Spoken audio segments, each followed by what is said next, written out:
میرے پاس کوئی اور شے ہوتی تو میں بچا کے نہ رکھتی، بیٹے دے کے نا حاضری لگوا کے تو واپس دروازے پہ لے گئی۔ تو حضرت سیدنا عبداللہ ابن عمر فرماتے ہیں بی بی بول رہی تھی تو میرا جذبہ جہاد بڑھ رہا تھا، اپنے بیٹے کو کہنے لگی میں تمہیں حضور کے پاس چھوڑ کے جا رہی ہوں، جب تم میدان میں گرو گے تو میں تمہیں دیکھنے آؤں گی، دیکھنا تمہاری پشت پہ کوئی زخم نظر نہ آئے، جتنے تیر کھانے ہوئے سینے پہ کھانا، اتنے تلواروں کے نیزوں کے زخم برداشت کرنے ہوئے یہاں کھانا، پشت پہ زخم نظر نہ آئے۔ حضرت عبداللہ ابن عمر فرماتے ہو بی بی کی گفتگو میرا جذبہ جہاد بڑھا رہی تھی۔ ایک بی بی 3 سال کا 4 سال کا بیٹا لیے رو رہی ہے، احد کا دن ہے، سہیلیاں پوچھتی ہیں تو کیوں روتی ہے؟ وہ کہتی ہے دیکھو میرا خامد بھی بدر میں شہید ہو گیا، بھائی اور باپ بھی، دل کرتا ہے کوئی جوان بیٹا ہوتا تو آج مصطفیٰ کے ساتھ اسے ہی بھیج دیتی، کوئی جوان میرے پاس ہے ہی 3 سال کا تو کیا کروں، 3-4 سال کا بچہ کیا کرے گا؟ پتہ نہیں کیا دلیل آئی، اچانک اٹھی، بیٹے کو سینے سے لگایا، کپڑا ڈالا، مسجد نبوی پہنچ گئی۔ حضرت بلال کہتے ہیں مجھے ملی، کہنے لگی بلال مجھے پتہ ہے حضور تیاری کرا رہے ہیں جنگ کی، پر 2 منٹ اگر میری ملاقات ہو جائے۔ بلال حبشی کہنے لگے حضور ہم ایک بی بی ضد کر رہی ہے۔ حضور باہر آئے، کہنے لگی حضور میں فلاں کی بیٹی، فلاں کی بہن، فلاں کی بیوہ ہوں، میں نے بدر میں 3 شہید دیے ہیں، اب میرے پاس یہ 3 سال کا لال ہی بچا ہے، بڑا فخر ہے میرا، لوگ مجھے شہید کی بیوہ، شہید کی بیٹی، شہید کی بہن کرتے، دل کرتا ہے شہید کی اماں بھی کہیں جاؤں تو میرا بیٹا لے لے۔ سیدنا بلال کہتے ہیں حضور مسکرائے، کہنے لگے یہ 3 سال کا نونہال کیا کرے گا؟ کہتے ہیں اماں کا عجیب جذبہ ہے۔ کہنے لگی محبوبہ سنا ہے اسلحہ بھی تھوڑا ہی ہے، ڈھالیں زیادہ کوئی نہیں، میرا بیٹا ساتھ رکھ لیں، جب آپ کی طرف کوئی تیر آیا نا تو میرا بیٹا ڈھال کے اس کو ڈھال بنا کے آگے کر دینا۔ محبوبہ ڈھال تو بانی سکتا ہے نا۔ حضرت بلال فرماتے ہیں مصطفیٰ کریم نے فرمایا جا میں نے قبول کیا، قیامت کے دن بیٹا گھر لے جا، جب تیرا نام پکارا جائے گا تو شہید کی اماں کہہ کے پکارا جائے گا، جا تو گھر لے جا۔ کہتے ہیں چلتے چلتے ایک غریبنی اور آ گئی، اتنی سی اٹی بان کی، اتنی سی، بلال حضور سے ملاقات ہو جائے گی۔ نبی پاک آ گئے، کہا محبوبہ یہ غلبہ اسلام میں میرا بھی حصہ ڈال لے۔ حضور نے فرمایا یہ کیا ہے؟ کہنے لگی حضور خامد فوت ہو گیا، اولاد اللہ نے بے نیازی سے دی نہیں، سویرے چرخہ کاٹ کے رزق حلال کھاتی ہوں، میرے پاس نا یہ اتنا سا بان ہے، ایک گھوڑے کی لگام بن جائے گی، محبوبہ حصہ تو ڈال جائے گا نا دین کے لیے، میری قبولیت ہو جائے گی۔ میرے حبیب نے ہاتھ اٹھائے اور دعا مانگی، کہے اللہ جتنا تو میدان کے مجاہدوں کو اجر عطا فرمائے اتنا اس غریبنی کو بھی عطا فرما۔ حضرت عمر فاروق رضی اللہ تعالیٰ عنہ رات کا وقت چہرے پہ نقاب ڈال کے گلی میں گھوم رہے، میں بھی گلی میں نکلتا ہوں، آپ بھی نکلتے ہیں، لیکن مقصود یہ ہے کہ ذرا پتہ کریں باہر کی ہوا کیسی ہے، مقصود یہ ہے کہ پتہ کریں کہ آج برگر کس دکان کا اچھا ہے، معلومات کریں کہ محلے کی سیاست کس رخ جا رہی ہے۔ وہ بھی نکلتے تھے لیکن مقصود یہ نہیں تھا، مقصد سمجھ گئے تھے نا، وہ اس لیے نکلتے تھے کہ پتہ کروں کوئی دکھی تو نہیں، کوئی تکلیف میں تو نہیں، کوئی آزمائش میں تو نہیں۔ دیکھیں نا کام وہی ہے، میں بھی کرتا ہوں، آپ بھی کرتے ہیں، ساری دنیا کرتی، لیکن وہ ایکم احسن عملا، کردار کس کا ستھرا ہے، ذہن کس کا اونچا ہے، ذوق کس کا بڑا ہے۔ زندگی وہ بھی بتا گئے، ہم بھی گزار رہے ہیں، لیکن وہی کمزور باتیں اور وہی روایتی گفتگو اور وہی لب و لہجہ اور وہی دنیا داری کے مخصوص ہی ہماری گفتگو، فلاں کیا کر رہا ہے، کہاں پہنچ گیا، اگر پیسے کسی نے نہیں کمائے تو کہاں نکھٹو ہے تب نہیں کمائے، اور اگر زیادہ کما لیا تو کہنے لگے 1 نمبر طریقے سے تو نہیں کمائے جا سکتے، یہ کوئی غلط رستہ اختیار گفتگو ہے، بس نشستن گفتن برخاستن۔ تو اعلیٰ کام، اعلیٰ کردار ان لوگوں، حضرت عمر گزر رہے تھے تو غلام ساتھ تھا، ایک شخص کو دیکھا کہ مدینے کے باہر خیمہ لگایا ہوا ہے، بھئی خیریت ہے، یہاں خیمہ کو لگایا؟ کہنے لگا امیر المومنین سے ملنے آیا، رات ہو گئی تھی تو سوچا یہیں قیام کر لیتا ہوں، صبح ان سے ملوں گا۔ تو فرمایا اندر کسی کے درد سے کراہنے کی آواز آتی ہے، کہنے لگا میری بیوی ہے۔ اور بچے کی ولادت کا وقت آ گیا تکلیف میں. حضرت عمر دوڑے گھر گئے, اپنی اہلیہ سے کہنے لگے نیکی کمانے کا ارادہ ہے؟ اس نے کہا ہے. مقصد سمجھ گئے تھے نا وہ لوگ. بالکل ہے. فرمایا جو ضرورت کی چیزیں ولادت کے وقت ہوتی ہیں لے لے. کچھ گھی لے لیا, کچھ چنے لے لیے, کچھ ضرورت کی چیزیں لے لی, خاتون کو ساتھ لیا. یہ خاتون اول کی بات کر رہا ہوں میں خاتون اول کی بات کر رہا ہوں. حضرت فاروق اعظم رضی اللہ تعالیٰ عنہ امیر المومنین ہے. حضرت عمر نے اپنی اہلیہ کو ساتھ لیا, جہاں وہ شخص تھا وہاں آئے. اہلیہ نے حضرت عمر کے ذمہ کام لگایا, آگ جلا لیں, یہ تیل لے لیں, فلاں فلاں چیز گھی میں ڈال لیں, بنانی شروع کر دیں. فاروق اعظم نے ہاتھ کے اندر پکڑا ہوا برتن, چمچہ, ڈوئی بھی آخ لی دے, پنجابی ہے نا, تو وہ کام کر رہے ہیں, چلا رہے ہیں, آگ جلا رہے ہیں. خاتون اندر ڈیوٹی کر رہی. تو وہ شخص جو تھا نا جس کی بیوی تھی, وہ کہتا ہے میں 2-3 دفعہ کا غلام ادھر آ, فلانی چیز بتا. میرے ذہن میں یہ تھا کہ امیر المومنین نے کو بندہ کھڑا کیا آنے جانے والے مسافروں کا خیال کرے. میرے ذہن 2-4 دفعہ میں نے اپنے لفظوں میں بات بھی کہہ دی, لیکن جب اندر میرے بچے کی ولادت ہوئی تو اندر سے میری بیوی بولی اور حضرت عمر کی اہلیہ بولی اور بول کے کہنے لگی امیر المومنین مبارک ہو, آپ کے دوست کو رب نے بیٹا دیا ہے. وہ شخص کہتا ہے میں باہر کھڑا تھا, وجود تڑپ گیا, آنکھیں برس پڑی. کبھی نہیں رویا تھا پر کیفیت عجیب بن گئی. کوئی تقریر نہیں سنائی, کوئی اعلیٰ شعر نہیں انہوں نے پڑھا. میں نے جو لے کر ان کے سر سے پاؤں تک دیکھا. میں نے کہا یہ وہی شخص ہے جس کا نام لے تو کیسر و کسرا کانپ جاتے ہیں, یہ وہی شخص ہے. میں نے جمعے میں کہا تھا کہ روب کپڑوں کا نہیں ہوتا, روب تو دیانتداری کا ہوتا ہے.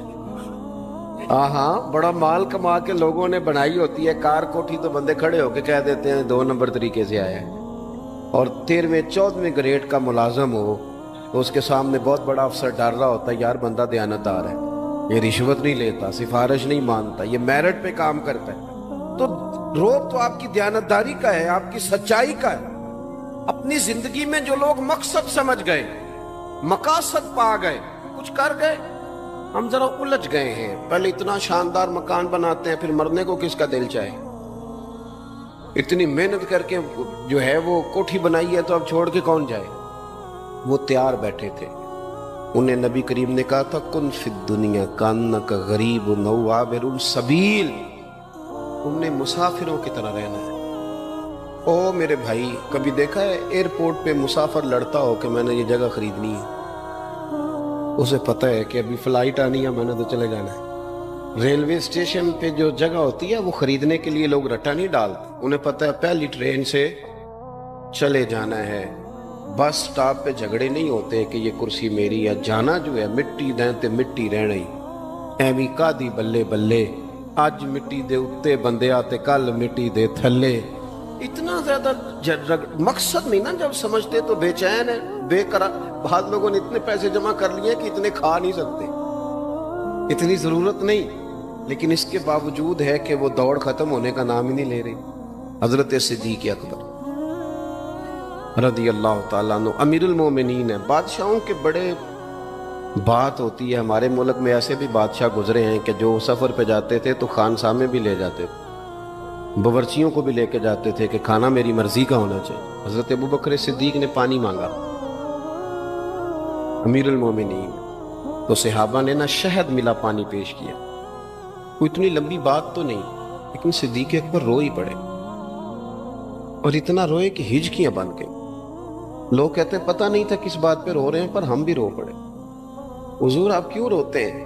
تو آپ فرمانے لگے یار مجھے آسانیوں میں مبتلا کرنے لگے ہو, مجھے دنیا کی لذات میں الجھانے لگے ہو. میں حضور کی بارگاہ میں بیٹھا تھا, اللہ کے رسول فرما رہے تھے پیچھے ہٹ جا, پیچھے ہٹ جا, پیچھے ہٹ جا. میں نے پوچھا حضور آپ کس کو کہہ رہے ہیں؟ حضور فرمانے لگے دنیا میرے پاس آئی تھی, وہ قریب کرنا چاہتی تھی مجھے, تو میں نے اسے کہا پیچھے ہٹ جا, میرے نیڑے نہ آنا, دور ہٹ جا. وہ ہٹ تو گئی ہے پر جاتی دفعہ کہہ گئی ہے سونیا آپ تو بچ گئے ہیں, پر آپ کے بعد والے کیسے بچے؟ تو مجھے سینے سے لگا لے, گلے سے لگا دے. مقصد اپنا سمجھے, اعمال کا حسن پیدا کرے. اگر انسان کا مقصود مال کمانا ہے تو اگر مال مل گیا تو اس کے بعد پھر کیا کرے گا؟ کسی نے طے کر لیا تھا کہ بہت بڑی گاڑی اور بہت بڑا بنگلہ مجھے چاہیے، تو وہ بنگلہ اسے مل گیا، گاڑی آ گئی۔ اب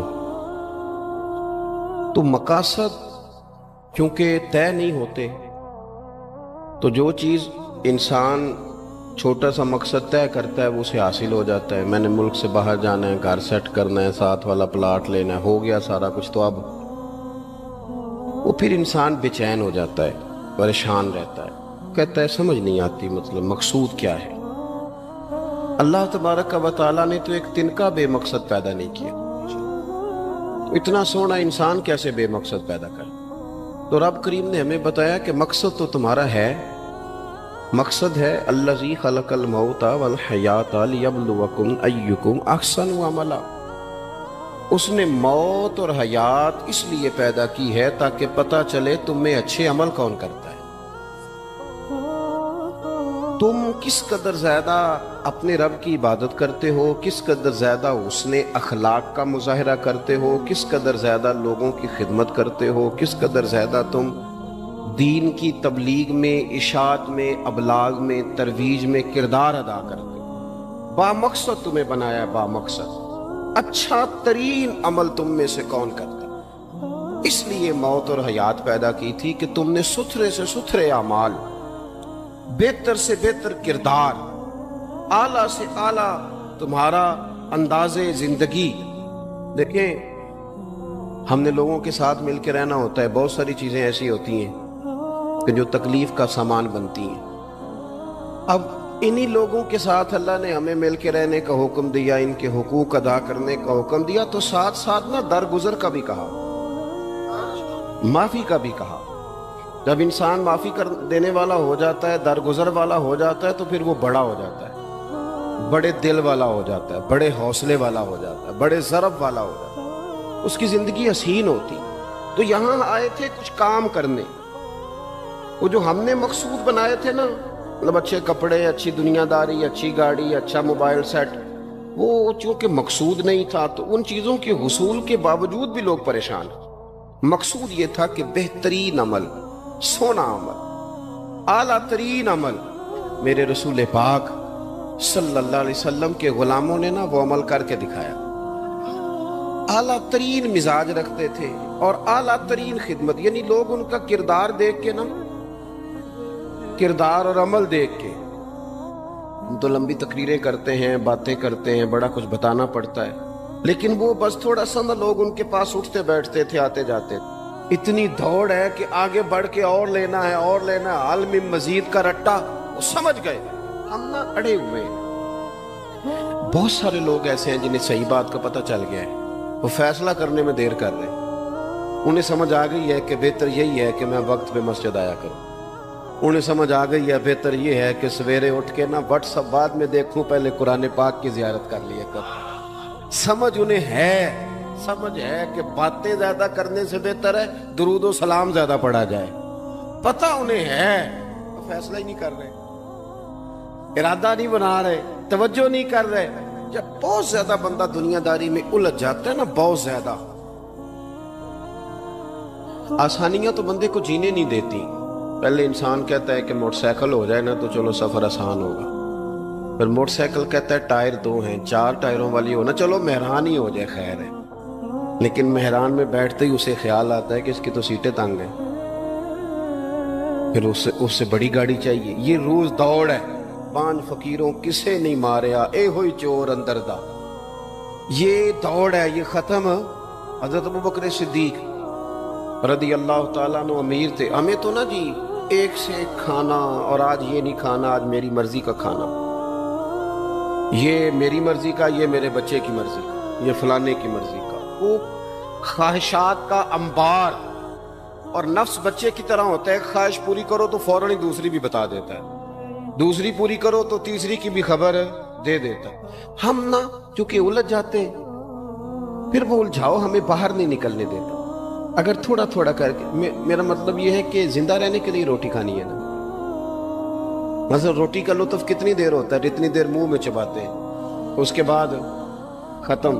تو کپڑا تو پہننا تھا بدن چھپانے کے لیے، اس میں وہ کدھر سے آ گئی ساری کہانیاں جو آج بن گئی. اور اتنے میں نے عجیب و غریب نظام دیکھا ہے کہ نوجوان ہے، اچھا بھلا سیاںا آدمی، کپڑے اس نے تازے سلوائے ہیں اور 99 لوگوں نے کہا ہے صحیح لگ رہا ہے، تو صرف ایک نے کہا نہیں ٹھیک لگ رہا ہے. وہ پریشان ہو جاتا ہے، کہتے بھی اس کا کچھ کروں. کیوں؟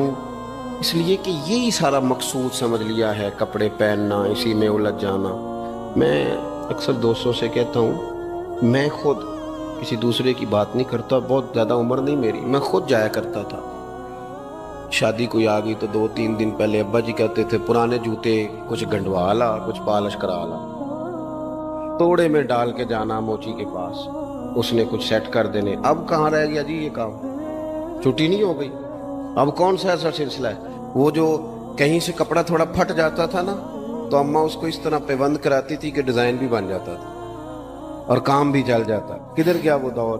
لیکن تکلیف دیکھ لیں آج پہلے سے زیادہ ہے، لڑائی پہلے سے زیادہ ہے، آزمائش پہلے سے زیادہ ہے. کیوں؟ جتنی بھی خواہشات آپ بڑھاتے جائیں گے نا مقصد فوت ہوتا جائے گا. جتنی بھی مقصود سفر کرنا ہے، گاڑی دکھانا تو مقصود نہیں نا، لیکن ہمیں وہ والی گاڑی چاہیے کہ لوگ ایک دفعہ انگلی منہ میں ڈالیں کہ وہ خو اس گاڑی پہ بیٹھا ہوا ہے. ہم مقصد سے پیچھے ہٹیں گے جب پھر تکلیف میں آئیں گے، پھر آزمائش. زندگی میں ہم نے جو چیزیں مینج کی ہیں وہ ساری دوسروں کے لیے، ہمارے لیے کوئی شے بھی نہیں. ولیمے پہ گئے تاکہ برادری راضی ہو جائے، تعزیت کے لیے گئے تاکہ محلہ راضی ہو جائے، فلانا کام کیا تاکہ لوگ جو ہیں وہ میرے حق میں ہو جائیں. ساری زندگی دوسروں کے لیے جی کے گزار دی، اور آپ نے 99 نیکیاں کی، ایک خامی آئی تو لوگ تو وہ تھے جو پھر بگڑ گئے. بہتر نہیں بندہ رب کو ہی راضی کرے. واللہ ورسولہ احق ان یرضوا، اللہ اور اس کے رسول کا زیادہ حق ہے کہ انہیں راضی کیا جائے، ان کا زیادہ حق. اپنی زندگی میں معاملات کو ترتیب دیں، ایک مخصوص ذہن بنائیں. اتنا سویرے قرآن شریف پڑھنا ہے، اتنا درود پاک، اور یہ راز ہو ہمارا اور ہمارے رب کا، یہ راز ہو. اتنی دیر مصلی پہ بیٹھنا ہے. میرے ایک دوست ہے ڈاکٹر صاحب، میں بیٹھا تھا تو وہ ایک شخص کو کہہ رہے تھے تیرے دل میں کچھ باتیں ہیں نکال دے تاکہ تیری ٹینشن ریلیز ہو جائے، تیری صحت ٹھیک ہو جائے گی. تو بندہ کہہ رہا تھا اچھا ٹھیک ہے ڈاکٹر صاحب. تو میں نے کہا کہ اگر آپ اجازت دیں تو ایک بات میں بھی کر لوں. انہوں نے کہا آپ بھی کر لیں. تو میں نے کہا ڈاکٹر صاحب کچھ دکھ بڑے ذاتی اور نجی ہوتے ہیں، بندہ کسی کے سامنے کہہ ہی نہیں سکتا، بڑے ذاتی قسم کے ہوتے ہیں. وہ آپ کسی کے سامنے جتنا مرضی کوئی قریبی ہو، وہ بندے کی اپنی اندر کی کچھ ایسی تکلیفیں ہوتی ہیں اندر کی. آزم گنڈاں دے وچ گنڈاں 10 کیڑی کھولا، بڑے مسئلے ہوتے ہیں، آپ کیسے بیان کر سکتے ہیں؟ سوال ہی نہیں پیدا ہوتا. تو کہنے لگا پیر صاحب حال تو ہوگا نا. میں نے کہا بالکل ہے. ہمیں ہمارے دین نے دعا سکھائی ہے، جو کسی سے نہیں کہہ سکتے وہ اپنے رب سے کہہ دو. اللہ کے حضور عرض کر دو، کشکول طلب دراز کر کے کہہ دو مالک یہاں پریشان ہوں. وہ بڑا کریم ہے، عطا بھی کرے گا اور پردہ پوشی بھی فرمائے گا. اپنے اللہ کے ساتھ اپنا تعلق مضبوط کریں. اپنی زندگی میں حسن اعمال کا پیدا کریں، اعمال کا، کہانیوں کا نہیں، باتوں کا نہیں، تصویروں کا نہیں، نئی سے نئی پکچر کا نہیں، اعمال کا. اور خوبصورت ترین طریقہ ہو. دیکھیں نا مشکل سے بھی تو نماز پڑھنی ہے نا. سویرے ابا بڑے غصے میں تھے تو پھر مجھے اٹھنا ہی پڑا، تو اس طرح بھی تو پڑھنی ہے. تو اگر بندہ ذوق سے اٹھے اور ذرا سونا کر کے وضو کرے اور ذرا صحیح کر کے مصلی بچھائے اور سجدہ کرے تو ذرا ذوق سے کرے. مجھے سوز دے، مجھے ساز دے، مجھے نیم شب کا نیاز دے، دم سجدہ خود کو میں توڑ دوں، مجھے ایسا ذوق نماز دے. اس ذوق کے ساتھ آگے بڑھے. مقاصد جب بندہ سمجھ جاتا ہے نا، مقاصد، پھر اس کے لیے آسانی ہوتی ہے. میں نے عرض کیا تھا زیادہ باتیں نہیں کرنی، مقصود تو ایک پیغام دینا ہے. اب ہم نے جانے والوں کے لیے کیا کرنا ہے؟ ایک تو یہ کہ اپنا مقصد ٹھیک کرنا ہے کہ جو رخصت ہو گئے اپنے بزرگوں کو نا یاد رکھے. اصل کام ہے ان کو کھول کے بتائیے. سال کے بعد ختم بڑی اچھی بات ہے، سسماہی ششماہی سیماہی سب ٹھیک ہے، ان کو یاد رکھے. حضور نہ یاد رکھتے تھے، اپنی والدہ کا ذکر کرتے، اپنے والد کی بات کرتے، اپنے دادا کا ذکر کرتے. اپنے جانے سیدہ خدیجہ الکبریٰ رضی اللہ تعالیٰ عنہ وصال کر گئیں تو حضرت عائشہ کہتی ہیں حضور اکثر گھر میں ان کا ذکر کرتے. اپنے بزرگوں کو یاد رکھیں، ان کا ذکر کریں. ان کو نا والد کے لیے نا والد ہونا شرط ہے، پی ایچ ڈی ہونا شرط نہیں. والد کے لیے والد ہونا شرط ہے، مفتی ہونا شرط. والد ان پڑھ بھی ہو تو بچے کو سمجھانے کا سلیقہ سے اللہ اسے عطا کاری دیتا ہے. ماں بالکل ان پڑھ بھی ہو تو بچوں کو سمجھانے کا طریقہ اللہ اسے ان سے سیکھے. میرے والدہ اور والدہ دونوں اپنا نام نہیں لکھ سکتے تھے، تو میں اپنے دوستوں سے کہتا ہوں مجھے کبھی موقع ملے تو میں کئی جلدوں میں کتاب لکھ سکتا ہوں اپنے ماں باپ. اس لیے کہ وہ جو ہمیں سکھا گئے، جو بتا گئے، وہ انہی کا خاصہ تھا. تو اپنے ایک تو جانے والوں کو یاد رکھیں، دوسرا ان کے لیے دعا کریں تو درد سے کریں، سونی کر کے کریں، صحیح کر کے کریں، اکیلے بیٹھ کے کریں. دعا کا سب سے زیادہ تعلق آپ کے دل کی آواز کے ساتھ ہوتا ہے. اور جس طرز میں حضور نے ہمیں حدیث سکھائی ہے نا، اس رنگ میں کبھی آپ حدیث کو سیکھیں، سمجھے نا. حضور فرماتے ہیں جس طرح دریا میں ڈوبنے والا سہارا تلاش کرتا، دریا میں اسے کتنی کو جلدی ہوتی ہے، غوطے لگ رہے ہوتے ہیں. وہ اس طرح کا نہیں ہوتا کہ میں عصر کی نماز کے بعد پھر آؤں گا تجھے نکالنے، اس طرح تو نہیں نہ ہوتا. دریا میں ڈوبنے والا اس طرح کشتی سہارا تلاش کرتا ہے، حضور فرماتے ہیں اس طرح قبر میں جانے والا دعاؤں کا انتظار کرتا ہے. آپ نے دیر کر دی دعا مانگنے میں، ختم دلانے میں دیر کر دی. خود صبح و شام ہمہ وقت دعا. ابھی آپ آیتیں سن رہے تھے سورہ ابراہیم کی، اللہ نے نماز میں رکھ دی ربنا اغفر لی ولی وللمؤمنین یوم یقوم الحساب. ایک تو نے یاد رکھیں، خوب دعا کریں، اور دوسرا کوشش کریں کہ وہ جو نیکیاں کرتے تھے وہ نیکیاں بھی جاری رہیں. جن لوگوں سے ان کا اچھا تعلق تھا وہ تعلق بھی قائم رہے. یہ بھی کوشش کریں کہ ان کے لیے صدقات و خیرات کریں، اور قیمتی صدقہ دیں. قیمتی، میں بات ختم کرنے لگا ہوں بس. قیمتی صدقہ دیں، قیمتی. 15 تولے سونا گھر میں پڑا ہوتا ہے، قیمتی ہوتا ہے نا. کبھی کسی نے چوک میں بتایا کہ آج 15 تولے سونا میرے گھر میں پڑا ہے؟ بولو نا، لگتا ہے تو 10 چھڑنا ہے. اگر گھر میں 50 لاکھ روپے کیش پڑا ہو تو چوک میں گلی میں آ کے آپ بات کریں کہ گھر میں پیسے پڑے ہیں؟ کیوں؟ کہ وہ قیمتی ہیں، کوئی لے نہ لے. تو یہ جو 5000 مسجد دیکھ کے سارے محلے کو بتاتے ہو، یہ بھی صدقہ تھا، یہ بڑا قیمتی چیز تھی. یہ بتانے والا نہیں تھا، یہ تو نیکی تو قیمتی تھی. قیمتی چیز جو ہوتی ہے وہ تو چھپائی جاتی ہے کہ بتائی جاتی ہے. یہ جو بیٹیاں ہیں نا اسلام کی، مائیں بہنیں، یہ قیمتی ہیں. اس لیے اسلام انہیں کہتا ہے تم گلیوں اور چوکوں میں آنے والی نہیں، قیمتی چیزیں گھر کے اندر رہا کرتی ہو. تم قیمتی چیزیں ہو، تمہارا وجود قیمتی ہے. تم کبھی ماں ہو، کبھی بیٹی ہو، کبھی بہن ہو، کبھی بیوی ہو، قیمتی ہو. اس لیے تمہیں اسلام کہتا ہے کہ گھر کے اندر رہو گی تو تمہاری قیمت رہے گی.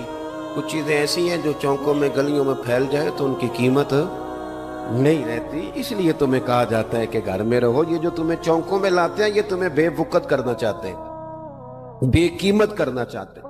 انسان تھوڑی دیر کے لیے، اگر تھوڑی دیر کے لیے غور کرے تو بڑے بڑے جانور انسان سے بڑے طاقتور ہیں، لیکن اللہ نے ان کی نکیل انسان کے ہاتھ میں تھما دی.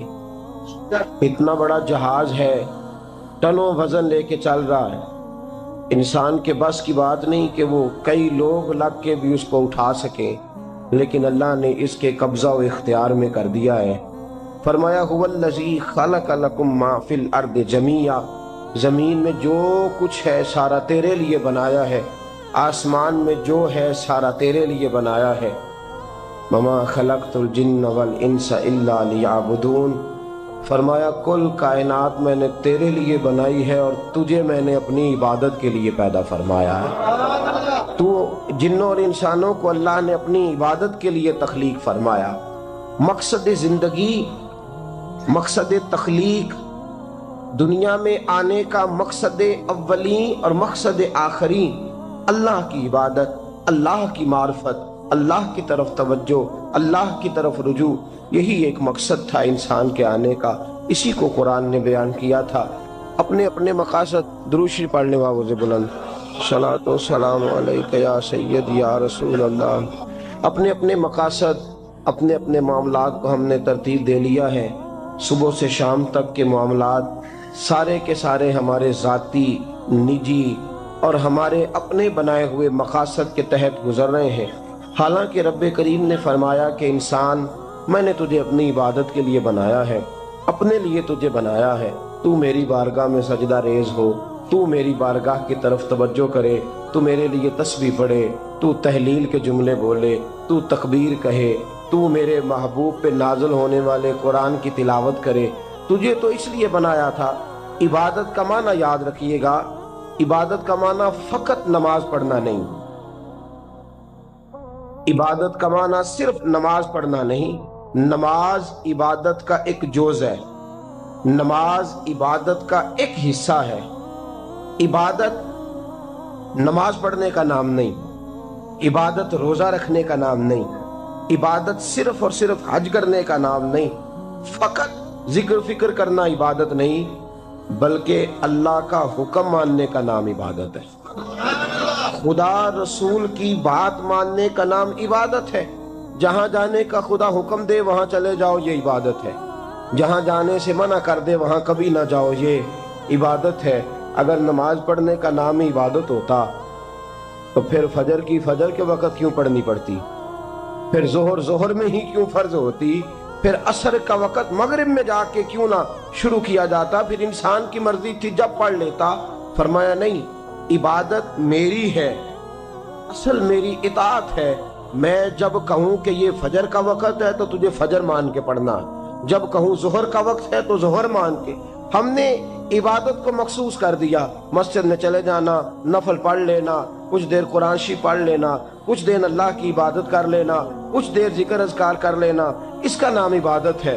اور باہر نکل کے بے شک جھوٹ بولے، باہر نکل کے بے شک غیبت کرے، باہر نکلے اور کم تولے، باہر نکلے اور اپنی من مرضی کرے، تو یہ عبادت نہیں۔ اس لیے کہ ہم اس خدا کے ماننے والے ہیں جو صرف مسجد میں نہیں ہوتا، بلکہ جلوہ تیری ذات کا کو بکو ہے، میں جدھر دیکھتا ہوں ادھر تو ہی تو ہے۔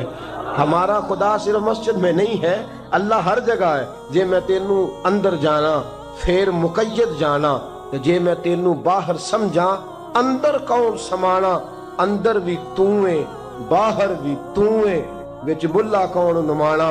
اصل بات یہ ہے کہ جب خدا ہر جگہ ہے تو اللہ تبارک و تعالیٰ کا حکم ہر جگہ ماننا ہے، ہر جگہ اطاعت کرنی ہے، ہر لحاظ سے۔ رب کی بات ماننے کا نام عبادت ہے، اللہ کی، اس کے رسول الپاک صلی اللہ علیہ وسلم کی بات ماننے کا نام۔ توجہ ہے آپ کی میری بات پہ؟ عبادت کا مفہوم سمجھیے گا، عبادت کا مفہوم سمجھیے گا۔ ہمارا وہ دین نہیں جو پنڈتوں جوگیوں راہبوں کا مذہب ہے کہ جنگلوں میں نکل جاؤ تسبیح لے لو، میں کھٹکتا ہوں دل عالم میں کانٹے کی طرح اور تو فقط اللہ اللہ اللہ۔ یہ مذہب نہیں۔ ہمارا دین کہتا ہے مسجد میں بیٹھ کے جو ذکر کرے گا اسے بھی ثواب ملے گا، اور جو محنت کر کے کما کے بچوں کو کھلائے گا اسے بھی ثواب ملے گا۔ ہمارا دین یہ کہتا ہے جو مسجد میں بیٹھ کے قرآن پڑھے گا اسے بھی ثواب ملے گا، اور جو گلی میں پڑا ہوا کانٹا اٹھا دے گا اسے بھی اللہ اجر عطا فرمائے گا۔ اللہ کا حکم ماننا، اللہ کا حکم ماننے کا نام عبادت۔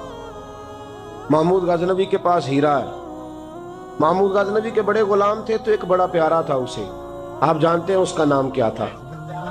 ایاز محمود غزنوی کو بڑا تو حسد شروع ہو جاتا ہے ہر جگہ، اللہ ماشاءاللہ۔ لوگ کہنے لگے بادشاہ ہر وقت اسی کو پیار کرتا رہتا ہے، ہر وقت اسی کی طرف توجہ کرتا رہتا ہے۔ بادشاہ نے ایک دن آزمانا چاہا، اتنا ہیرا تھا، موٹا ہیرا بادشاہ کے پاس۔ بادشاہ نے ایک وزیر صاحب کو بلایا، کہا یہ اینٹ پکڑو، ہیرے پہ مارو، اسے توڑ دو۔ کہنے لگا بادشاہ بات تیری ٹھیک ہے پر بڑا قیمتی ہیرا ہے، کیوں تڑوا رہے ہیں آپ؟ مال خزانہ میں رکھ دیں، کام آئے گا، کسی نہ کسی جگہ پہ استعمال ہو جائے گا، آپ کیوں اس کو تڑوانے کی ضد کر رہے ہیں؟ بادشاہ سلامت نے کہا اچھا تم نے ٹھیک مشورہ دیا، میں ہی جذبات میں آ گیا تھا۔ ایک دوسرے آدمی کو بلایا، اس کو کہا یہ ہیرا توڑنا ہے۔ اس نے کہا بادشاہ مجھے لگتا ہے پوری دنیا میں اتنا موٹا ہیرا تیرے پاس ہے، کسی اور کے پاس نہیں ہوگا۔ یہ توڑنے کی چیز نہیں، تجوری میں سنبھالنے کی چیز ہے، اسے سنبھال کے رکھ۔ تیسرے کو بلایا، چوتھے کو بلایا، جس کو بھی بلاتا رہا وہ بادشاہ کو سمجھاتا رہا، جس کو بلایا بادشاہ کو سمجھایا۔ ایاز کی باری آئی، کہا ایاز ادھر آ۔ توجہ ہے آپ کی؟ ایاز ادھر آ، یہ ہیرا تو توڑ دے۔ اس نے اینٹ پکڑی، زور سے ماری، ہیرا توڑ دیا۔ بادشاہ کہنے لگا بڑا بیوقوف ہے بھئی تو، یہ سارے میرے خیر خواہ تھے، مجھے سمجھاتے رہے اور تو نے خیال ہی نہیں کیا، میں بیوقوف تھا تو بھی ساتھ ہو گیا، توڑ ہی دیا۔ کہنے لگا بادشاہ غلطی ہو گئی، مجھ سے غلطی ہو گئی، مجھے نہیں توڑنا چاہیے۔ اس نے کہا اچھا چل چھوڑ، ایک بات بتا، تیرے سامنے جو سب مجھے مشورے دے رہے تھے تو نے کیوں نہیں دیا؟ میں نے تجھے کہا توڑ دے۔ کیا لفظ ایاز نے کہے، کمال کر دی۔ کہنے لگا بادشاہ میرے دل میں خیال آیا ہیرا ٹوٹتا ہے تو ٹوٹ جائے، میرے بادشاہ کا حکم نہیں ٹوٹنا چاہیے، یہ ٹوٹتا ہے تو ٹوٹ جائے، یہ کرچی کرچی ہوتا ہے تو ہو جائے، خزانہ خالی ہوتا ہے تو ہو جائے، لیکن میرے مالک کا حکم نہیں ٹوٹنا چاہیے۔ بادشاہ میں ہر چیز توڑ دوں گا پر میں تیرا حکم نہیں توڑ سکتا۔ بس دوستو یہی عبادت ہے، بلا مثال و بلا تشبیہ بات سمجھیے گا۔ جس نے خدا کا حکم توڑ دیا اس نے عبادت نہیں کی، اور جس نے خدا کا حکم اچھا آؤ نماز کے لیے، دکان کا وقت ہے، گاہک بھی زیادہ آ گئے ہیں، رش پڑ گیا ہے، اب تھوڑا وقت مشکل ہو جائے گا، ذرا تھوڑی دیر میں پڑھ لوں گا۔ ہیرا ٹوٹتا ہے تو ٹوٹ جائے، گاہک آنے کا سلسلہ ٹوٹتا ہے تو ٹوٹ جائے، روزی آنے کا سلسلہ ٹوٹتا ہے تو ٹوٹ جائے، مسلمانوں خدا کا حکم نہیں ٹوٹنا چاہیے، رسول اللہ کا فرمان نہیں ٹوٹنا چاہیے۔ میرے رسول پاک صلی اللہ تعالی علیہ وسلم کا اقبال نے کیا کہا؟ کہنے لگا اے طائر لاہوتی، اس رزق سے موت اچھی جس رزق سے آتی ہو پرواز میں کوتاہی۔ کہا خدا کا حکم نہ توڑ بیٹھنا، اور عبادت بھی جس کو اللہ کہہ دے وہ عبادت ہے۔ ایک بندہ زوال کے وقت نماز پڑھنے کھڑا ہو جائے تو ہو جائے گی، کیوں؟ نماز نہیں پڑھ رہا؟ اچھا میں آپ کو روایت سناتا ہوں، شیر خدا مولا کائنات حضرت علی المرتضی رضی اللہ تعالیٰ عنہ فرماتے رسول پاک صلی اللہ علیہ وسلم نے ہمیں منع فرمایا یا جب عید الفطر کا دن ہو یا عید الاضحیٰ کا دن ہو تو تم نے کیا کرنا ہے؟ فجر کی نماز پڑھنی ہے، اس کے بعد اشراق چاشت نہیں پڑھنی، فجر سے لے کر عید کی نماز تک درمیان میں کوئی نماز نہ پڑھنا۔ جب عید کی نماز ہو چکے پھر تمہیں اجازت ہے جتنے مرضی نفل پڑھو، لیکن فجر سے لے کر عید تک تم کوئی اور نماز نفل درمیان میں نہ پڑھنا۔ حضرت علی المرتضی شیر خدا کا زمانہ ہے، عید کا اعلان ہو گیا، عیدگاہ میں لوگ کٹھے ہو رہے ہیں، ایک شخص دوڑا آیا، اس نے آ کے نماز کی نیت باندھ لی۔ توجہ ہے آپ کی؟ میں نے کہا عبادت ہے خدا کا حکم ماننے کا نام۔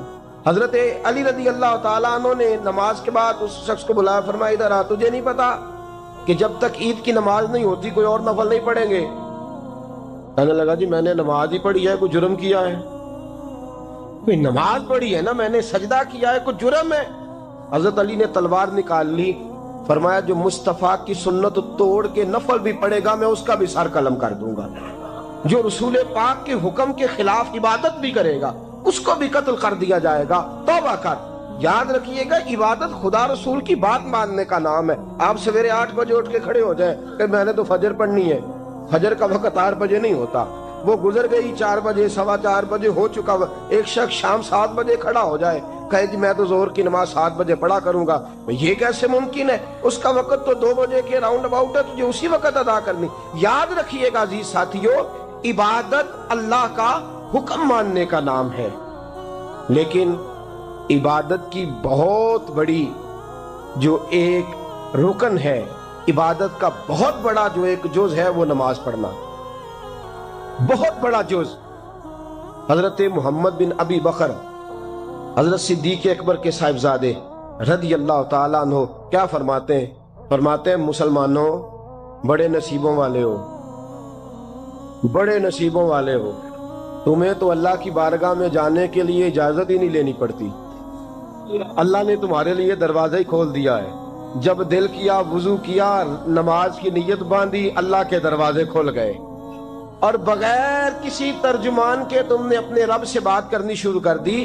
عبادت ایسی نعمت ہے، اللہ کی بارگاہ میں کھڑے ہونا، سجدہ کرنا اتنی بڑی فضیلت کی بات ہے۔ یہ حدیث میرا خیال ہے آپ کو کبھی بھولنی نہیں چاہیے۔ سید عالم نور مجسم شفیع معظم صلی اللہ علیہ وسلم نے فرمایا بتاؤ اگر کوئی کسی کے گھر مہمان جائے تو میزبان اس کے ساتھ کیا سلوک کرے گا؟ تو صحابہ کہنے لگا یا رسول اللہ جتنا میزبان اچھا ہوگا اتنا ہی اچھا سلوک کرے گا، جتنا وہ اعلیٰ ہوگا اتنا ہی اعلیٰ سلوک کرے گا، جتنا وہ عرفہ ہوگا اتنی ہی اس کی بات بھی بڑی ہوگی۔ نبی پاک صلی اللہ علیہ وسلم نے فرمایا جو مسجد جاتا ہے وہ اللہ کا مہمان ہے، جو مسجد جاتا ہے وہ اللہ کا مہمان ہے۔ فرمایا میزبان کے ذمے ہے کہ مہمان کے اوپر رحمت کرے، کرم کرے۔ فرمایا جب تو مسجد جاتا ہے تو خدا بھی رحمتوں کے دروازے کھول دیتا ہے، اللہ تیرے لیے فضل کے دروازے کھول دیتا ہے۔ نبی پاک صلی اللہ تعالی علیہ وسلم نے فرمایا جب تو اپنے گھر سے مسجد جانے کے لیے ابھی نکلتا ہے، ابھی تو گیا نہیں، ابھی تو نکلا ہے، فرمایا تو نے سیدھا پیر اٹھایا ہے تو تیرا ایک درجہ بلند ہو گیا ہے، تو نے الٹا قدم اٹھایا ہے تو تیرا ایک گناہ معاف ہو گیا ہے، پھر تو نے سیدھا قدم اٹھایا ہے تو تیرا ایک درجہ بلند ہو گیا۔ اپنی اپنی طبیعت ہے نا۔ حضور نے حدیث سنائی، حضرت سیدنا اسید بن حضیر رضی اللہ تعالیٰ عنہ دیہاتی آدمی تھے، مسجد نبوی سے دور گھر تھا، مسجد آنے جانے کے لیے گدھا رکھا ہوا تھا، گدھے پہ بیٹھ کے مسجد آتے تھے، نماز پڑھ کے اسی پہ بیٹھ کے لوٹ جاتے تھے۔ جس دن حضور نے فرمایا نا ایک قدم پہ ایک گناہ معاف ہوتا ہے، ایک قدم پہ ایک نیکی ملتی ہے، گدھا گھر ہی چھوڑا ہے۔ صحابہ کہنے لگے یار دور کا تیرا سفر ہے، تم آرام سے گدھے پہ آ جا۔ کہنے لگے کیوں؟ میں کیوں گدھے پہ آؤں؟ میں تو روز پیدل آؤں گا، تم سب کے تھوڑے تھوڑے گناہ معاف ہوں گے، تھوڑے تھوڑے درجے بلند ہوں گے۔ میں نے چونکہ دور سے آنا ہے، اللہ میرے زیادہ گناہ معاف فرمائے گا، میرے زیادہ درجے بلند فرمائے گا، میرے اوپر زیادہ کرم نوازی فرمائے گا۔ جو مسجد کی طرف چل کے آیا ایک ایک قدم پر اللہ اس کے درجے بلند کرے گا، ایک ایک قدم پہ اللہ اس کے گناہ معاف کرے گا۔ قرآن مجید کی طلب ہے، معانی مفاہیم سمجھنے کا ذوق ہو، میرا رب میرے لیے کیا فرماتا ہے پر جان دے سکوں۔ یہ سورہ فاتحہ ہے نا، سورہ فاتحہ اللہ کا فضل ہے مسلمانوں کے بچوں بچے ہوا کی بچے بچے کی زبان پر جاری ہو جائے۔ اللہ کے پیارے حبیب صلی اللہ علیہ وسلم نے فرمایا یہ ذرا اس کا مزہ لیجیے گا۔ حضور فرماتے ہیں، رب فرماتا ہے یہ سورہ فاتحہ آدھی میرے بندے کی آدھی میری ہے، آپ کو بھی اس کا ذائقہ لینا ہو، یعنی یہ میرے اور میرے بندے کے درمیان ہے، تقسیم ہے، کیا بلا سورہ ہے، یہ اس کا مزہ لینا آج کے بعد۔ یہ بندے کے درمیان اللہ کے درمیان تقسیم ہے، وہ کریم ہے نا، اپنے فضل سے کہہ رہا ہے تقسیم ہے۔ کیسے؟ بندہ کہتا ہے الحمدللہ رب العالمین الرحمن الرحیم مالک یوم الدین ایاک نعبد و ایاک نستعین۔ یہ اس نے اپنے رب کی حمد کی، اللہ کی تعریف کی، اللہ سے استعانت کا سوال کیا، اپنی ساری عبادتیں نیاز مندیاں اس کے حضور پیش کر کے نا اب بندہ اپنا حصہ اپنے مالک سے طلب کرتا ہے، کہتا ہے میرے الصراط المستقیم۔ دنیا میں سب سے زیادہ تکلیف میں وہ بندہ ہوتا ہے جو الجھا ہوا ہوتا ہے۔ اب میں ساری باتیں کیسے آپ کو سمجھاؤں گا؟ تو بھائی ساری بندے کے پاس میں اس کے موجود ہو، قد بڑا اونچا ہو، رنگ بڑا پیارا ہو، لیکن اگر اس کے پشت پر کرتے پہ لکھا ہو کسی کو ملے تو فلان ڈریس میں موجود، شعور ہی نہ ہو، اس کے پاس ذہنی استعمال بھی نہ ہو، اور اس کے بعد کروڑوں روپیہ پہ ہو تو کس کا ہوگا؟ ہدایت کا نور، شعور کی زندگی اتنی بڑی نعمت ہے۔ میں نے تھوڑی سی دنیا دیکھی ہے کہ ایشی آدمی ہے دنیاوی طور اور کئی ممالک میں بزنس کرتا ہے اور اس کی کمپنی کئی ملکوں میں جانی پہ جانی جاتی ہے، لیکن ہدایت کا رستہ اس طرح بات ہے کہ جب وہ اپنی کل کی تسکین کے لیے پیاس بجھانے کے لیے کھڑا ہوتا ہے تو بت کے سامنے کھڑا ہوتا ہے۔ دنیاوی طور پر ظاہر نہیں بھی اشری ہے، اور اس کے پاس ڈھیر سارے مانو اسباب ہیں. اور میرے یاروں دیکھو تو شیطان اتنی بڑی نعمت ہے کہ تم پیدا ہی اس ماں کی گود میں ہوگا جس نے کہا کہ اشہد ان لا الہ الا اللہ. اب جب تو سورہ فاتحہ یہ دنیا کو دیکھ کر کے لوگ کتنے گمراہ ہیں، مالدار ہونے کے باوجود، ڈگریوں کے باوجود، اب جب تو اللہ سے کہتا ہے نا اہدنا الصراط المستقیم، اہدنا الصراط المستقیم، یا اللہ سیدھے راستے پہ چلا، پھر ہدایت یہ قدر ہوتی ہے.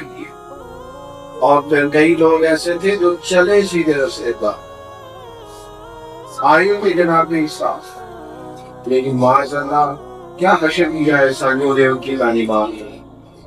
عقیدے کیسے کیسے کر دیے، معاذ اللہ ثم معاذ اللہ تدلے کو نہ باشا. جناب عیسیٰ کو اللہ کا بیٹا کہنا گمراہ ہو. یہودیوں نے کیا کیا، حضرت عزیر کو اللہ کا بیٹا کہہ دیا. معاذ ہدایت آئی تھی پر قائم نہ رہ سکے. یا اللہ ہدایت دے اور صراط الذین انعمت علیہم، کون والی لینا جن پر تو انعام فرمائے، غیر المغضوب علیہم ولا الضالین، ان کے راستے سے بچانا جن پر تیرا غضب ہو، جو گمراہ ہوئے، جو راہ سے بھٹک گئے. اللہ فرماتے ہیں میری اور میرے بندے کے درمیان یہ سورت جو ہے یہ تقسیم آئی. اگر آپ کا قرآن مجید کے ساتھ ہو جائے لگاؤ، اگر ہو جائے اسے سیکھنے سے پیار، تو آپ یقین کریں جتنی لذت انسان کی روح کو قرآن مجید پڑھ کے نصیب ہوتی ہے، جتنی راحت قرآن مجید پڑھ کے نصیب ہوتی ہے. ایک بہت پریشان دوست میرے پاس آئے اور سمجھدار ہیں، مالدار ہیں، بڑے لکھے ہیں اور معاملات دنیا میں سمجھتے ہیں، تو وہ آگے کہتے ہیں ایک کنجی کھولتا ہوں تو دوسری میرے لیے اور پریشانی والی بن جاتا ہے. ساری زندگی یوں ہی گزر گئی ہے، ایک مسئلہ حل کیا دوسرا تیار رہا ہے. زندگی جبر مسلسل کی طرح کاٹی ہے. بڑی تکلیف میں ہوتی مجھے رمش آپ بتائے میں کیا پڑھوں. تو میرے ان دنوں زیر مطالعہ سورہ یوسف میں نے اسے کہا آپ غور سے سورہ یوسف کا مطالعہ. یہ حضرت یوسف یہ نا پہلے باپ کے لاڑلے، یہ وہی جناب یوسف ہے جو پھر گمے میں، یہ پھر وہی جناب یوسف ہے یہ مصر کے بازار میں، یہ وہی ہیں جو بعد میں شہزادے اور بڑی ان کی اعلیٰ عرفہ خدمت ہوتی ہے کہ وہی جناب یوسف جیل میں ہے. لیکن میرا مالک ہے نا وہ عطا کرنے پہ آیا ہے، تو جس ملک کے وہ کہتی تھی اسی ملک کا انہیں حکمران بنا دیا. یہی انسانی زندگی کی حقیقت ہے. قرآن نے بڑے واقعات بیان کیے، لیکن اس کے بارے میں کہا نحن نقص علیک احسن القصص. یہ جو واقعہ ہے یہ بڑا عظیم ہے، یہ بڑا یہ انسانی زندگی کے اتار چڑھاؤ کا بیان ہے. یہ آپ کو متجدد سکھائے گا کہ زندگی میں اسپیڈ بریکر لے آئیں گے، کبھی کبھی گلیوں میں پانی بھی آئے گا، اور کبھی کبھی ایسا بھی ہوگا کہ آپ کو رات کو اٹھ کے بھی کچھ مشکلات کے بارے میں سوچنا پڑے گا. لیکن رب کریم کی رحمت اگر انسان کے ساتھ ہے، اس کی توجہ اپنے مالک کی طرف ہے، تو پھر اللہ تعالیٰ اسے اعزاز کی منزلیں بھی عطا کرتے ہیں. قرآن مجید سے دلچسپی پیدا کریں. قرآن مجید سورہ یاسین کو ہم دیکھتے ہیں، ایک فصل میں اللہ تعالیٰ نے دو نبی بھیجے، لوگوں نے بات نہیں مانی ایک اور ہے. اب یہاں تبلیغ و ارشاد کا کام کرنے والے جتنے پریشان ہوتے ہیں وہاں مجھے بولی اتنی محنت ہے، اتنی جدوجہد کی، اتنی کوشش، لوگ تو نہیں سنتے. 3 پیغمبر بھیجے ہیں، لیکن جب لوگوں نے بات نہیں مانی تو کیا جملہ کہا انبیاء نے، کیسا حسین ہے. کہا بھائی وما علینا الا البلاغ المبین، ہمارے ذمہ تو کھول کر بیان کرنا کو ہم نے کرنی ہے، باقی ہدایت تو اللہ کے راستے پر. تو میرے عزیز ٹھہراؤ پیدا ہوگا، زندگی سمت کا تعین کرے گا. آپ محسوس کریں گے کہ ہم ایک ٹھہراؤ کا شکار ہے. جو بندہ جہاں بھی ہوگا عجیب سے اطمینان اپنی طبیعت میں پیدا کرے گا. شرط یہ ہے کہ وہ قرآن پاک کا طالب علم. قرآن مجید ہر شخص کو اس کے مقام پر قرار عطا فرمائے گا. آج میں نے تلاوت کی تھی، اس پر آتا ہوں اور اپنی بات کو سمیٹتا ہوں. ہمارے ہاتھوں میں اسلام کی جو سب سے بڑی صداقت موجود ہے وہ قرآن مجید، اور ہمارے پاس اس وقت نبی کریم علیہ السلام کا جو سب سے بڑا معجزہ ہمارے ہاتھوں میں موجود ہے وہ بھی قرآن مجید ہے. عرب کے لوگ کہتے تھے آپ اپنے پاس سے آیات بنا چلا. چیلنج دیا قرآن کا، وَإِن كُنتُمْ فِي رَيْبٍ مِّمَّا نَزَّلْنَا عَلَىٰ عَبْدِنَا فَأْتُوا بِسُورَةٍ مِّن مِّثْلِهِ وَادْعُوا شُهَدَاءَكُم مِّن دُونِ اللَّهِ إِن كُنتُمْ صَادِقِينَ. اگر تمہیں اس میں کوئی شک ہے جو ہم نے اپنے بندہ خاص پہ نازل کیا ہے تو اس جیسی ایک آیت تو بنا کے لاؤ. اور ایک بندے کا چیلنج نہیں، سارے کافر اکٹھے ہو گئے، سب اپنے حمایتیوں کو ایک جگہ. لمبی بات نہیں، صرف ایک آیت، کوئی نہیں سمجھ آئی یادوں میں فارغ. نوجوانوں سنو، اتنی بڑی دلیل، کیا وہ شعر و ادب سے واقف نہیں تھے؟ کیا اس وقت جو لوگ عرب کے مسئلے والے تھے وہ الفاظ کے غم و درد سے، حروف کے توڑنے اور جوڑنے سے آگاہ نہیں تھے؟ وہ تو دوسروں کو عجمی کہتے تھے، فصاحت کو بلاغت کا دعویٰ تھا بہت بڑا. لیکن قرآن مجید کے مقابلے کی ایک آیت آ سکے.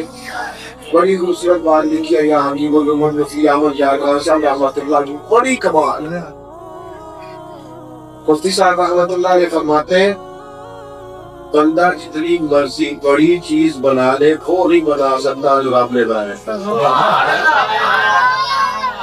اللہ کی دی ہوئی عقل سے بندے جو مرضی بنا لے وہ نہیں بنا سکتے. جو ٹرین بڑی ہوتی ہے کہ چھوٹی؟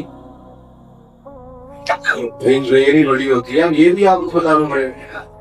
ٹرین بڑی ہوتی ہے کہ لوگوں نے ٹرین بنا لی ہے، چیونٹی نہیں بنا سکتا. اس لیے جو اللہ نے بنایا ہے وہ بندے بنا سکتے. جگنے کی روشنی زیادہ ہے اس ٹیوب لائٹ کی زیادہ ہے. ٹیوب لائٹ بندوں نے بنا لیا، جگنوں کوئی نہیں بنا.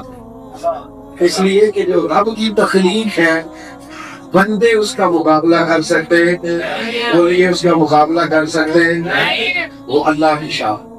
تو فرمایا تم ایک آیت لاؤ، لیکن وہ لا سکے کیوں نہیں لا سکے؟ خود ہی تو قرآن میں کہہ دیا فَإِن لَمْ تَفْعَلُوا، اگر نہ لا سکے وَلَن تَفْعَلُوا، اور ہرگز لا بھی نہیں سکے. تم لا سکتے بھی چلو ساتھ سے اس کا انجن پتھر ہے کافروں کے لیے بنائی گئی ہے. تم نہیں مقابلہ کر سکتے قرآن مجید کا. آپ رات کے پڑے دنیا میں علیم کون بنا کرتا ہے؟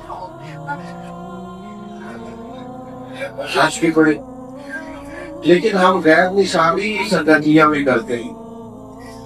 100% پورا ڈپلوما کرنے کے بعد فوراً نوکری مل جاتی ہے. کہتے چل پریکٹیکل کر دو. پھر جب جاب کے لیے ہم لیٹر دیں گے تو 2-4-5 لوگوں کی سی وی دیں گے نا، بلکہ 2 والا لیٹر کیا ہے جس کا ایکسپیرینس لیٹر ذرا بڑا ہو، تجربہ ذرا زیادہ ہو. تو بھئی آپ جتنا نصاب پڑھتے ہیں اس کے بعد بھی آپ کو پڑھنے کی ضرورت ہے، تجربے کی ضرورت ہے. میری بات کو سمجھیے گا.